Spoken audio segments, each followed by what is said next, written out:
Hello friends, we are reading out of the book of Jeremiah, so if you want to grab your Bible, we're going to be reading out of chapter 30. I'm reading out of the New Living Translation, but whatever version of the Bible that you have is perfectly fine by me. Chapter 30, Restoration is Promised. The book of Jeremiah. The Lord gave another message to Jeremiah. He said, "This is what the Lord, the God of Israel, says. Write down for the record everything I have said to you, Jeremiah. For this time is coming when I will restore the fortunes of my people of Israel and Judah. I will bring them home to this land that I have given their ancestors, and they will possess it again. I, the Lord, have spoken."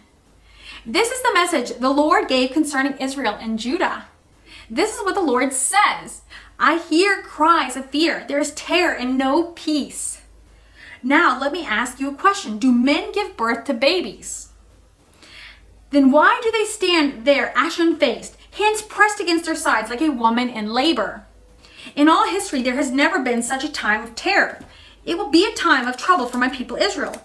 Yet in the end day, they will be saved. For in that day, says the Lord of heaven's armies, I will break the yoke from their necks and snap their chains. Foreigners will no longer be their masters, for my people will serve the Lord their God. And their king descended from David, the king I will raise up for them. So do not be afraid, Jacob, my servant. Do not be dismayed, Israel, says the Lord. For I will bring you home again from distant lands, and your children will return from their exile. Israel will return to a life of peace and quiet. And no one will terrorize them, for I am with you and will save you, says the Lord. I will completely destroy the nations where I have scattered you, but I will not completely destroy you. I will discipline you, but with justice. I cannot let you go unpunished. This is what the Lord says. Your injury is incurable, a terrible wound. I wrote here, only God can save us. There is no one to help you or to bind up your injury. No medicine can heal you. All your lovers, your allies, have left you and do not care about you anymore.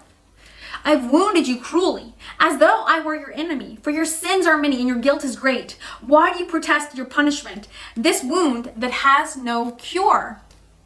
I have had to punish you because your sins are many and your guilt is great. But all who devour you will be devoured, and all your enemies will be sent into exile. All who plunder you will be plundered, and all who attack you will be attacked. I will give you back your health and heal your wounds, says the Lord, for you are called an outcast, Jerusalem, for whom no one cares. This is what the Lord says. When I will bring Israel home again from captivity and restore their fortunes, Jerusalem will be rebuilt on its ruins, and the palace reconstructed as before. There will be joy and songs of thanksgiving, and I will multiply my people, not diminish them. I will honor them, not despise them. Their children will prosper as they did long ago. I will establish them as a nation before me, and I will punish anyone who hurts them. They will have their own ruler again, and he will come from their own people. I will invite him to approach me, says the Lord. Oh, this is so incredibly beautiful.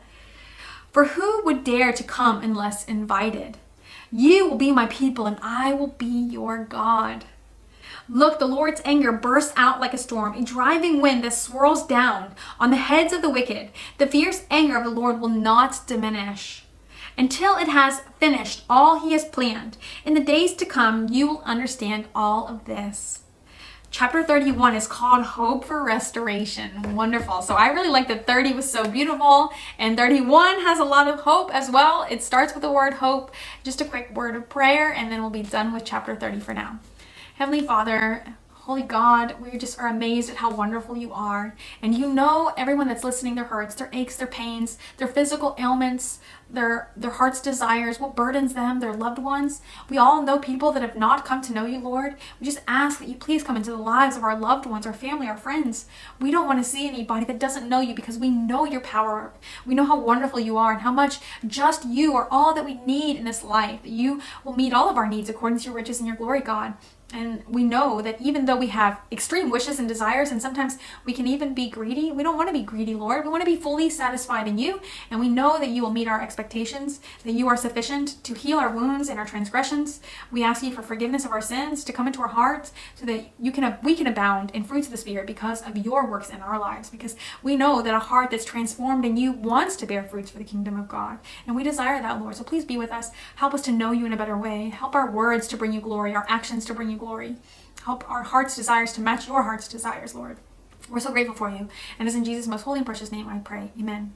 And I also ask for forgiveness because as a person, I know that I struggle. I know that I stumble. I know that I don't meet God's expectation of holiness and righteousness. But that's all the more reason why I'm so incredibly grateful for his love and his mercy, his grace. He's so kind. And we have to remember that his patience towards our sin is not a grace period to grow in our sins, but to repent and to turn to God and to follow in the footsteps of our Lord and Savior. And while we will never be able to walk in those footsteps, there is not a better model to follow ever. And while I do not ever encourage you guys to look to me for guidance, I do encourage you to look to the Word of God, to present your needs and requests to the Lord, and know that he's with you even when it might not feel like it. Sometimes those quiet periods where you don't really feel the presence of God and what he's giving you direction, he's testing your faith, he's building your character, because he's always with you and he loves you so very much. So you've not decided to make Jesus your Lord and Savior, if you've not decided to put your hope in God, maybe today's the day. So look into how to do that.